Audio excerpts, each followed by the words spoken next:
the next question you've posed is how to optimize CAR T cell therapy moving forward. I think we need to integrate this earlier in a patient's disease course. And I think that's the first and foremost thing we have to figure out how to do.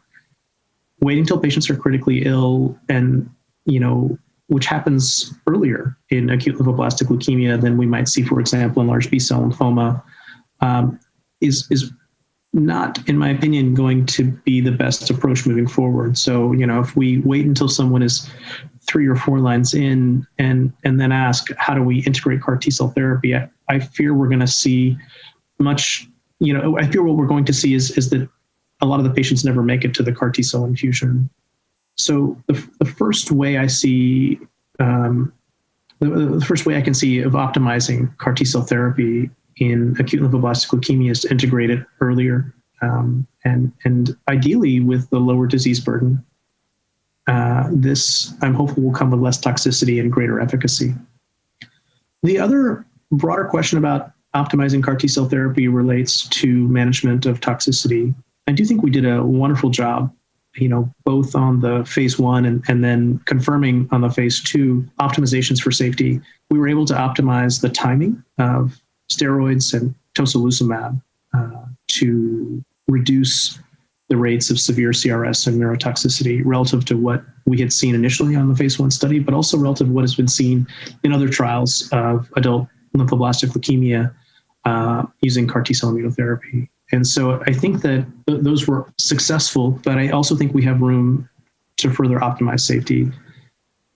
We have seen that there are TKIs, dasatinib, for example, is published by a few groups now, including most recently Crystal Mackel and their group, can transiently inhibit T-cell proliferation and cytokine production, and that may come with downstream benefits if integrated, into CAR T-cell immunotherapy.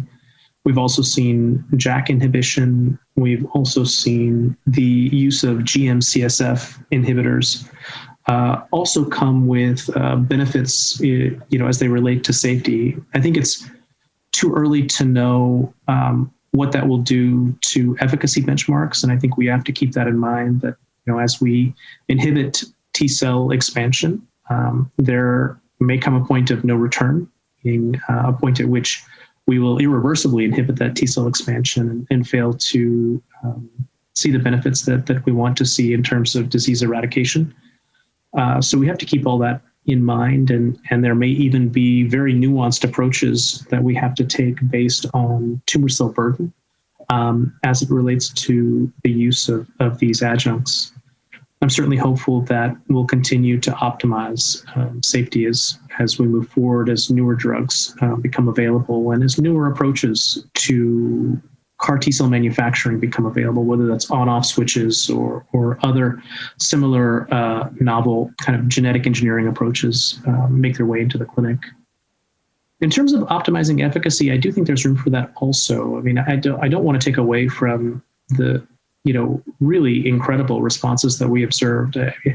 I'm really taken aback by how effective this infusion has been. But I also have to tell you bluntly, what I want to see is 100% efficacy. I want to see a 100% cure rate. I mean, I know that may be over ambitious or idealistic, but I think that still should be our goal, right? To cure every leukemic who presents for care. And so in terms of optimizing efficacy, I think we need to really better understand what makes a T cell a good T cell. And I think we need to better understand, what are those factors, be it in the tumor microenvironment or otherwise, that impede sort of that T cell expansion and T cell mediated cancer killing.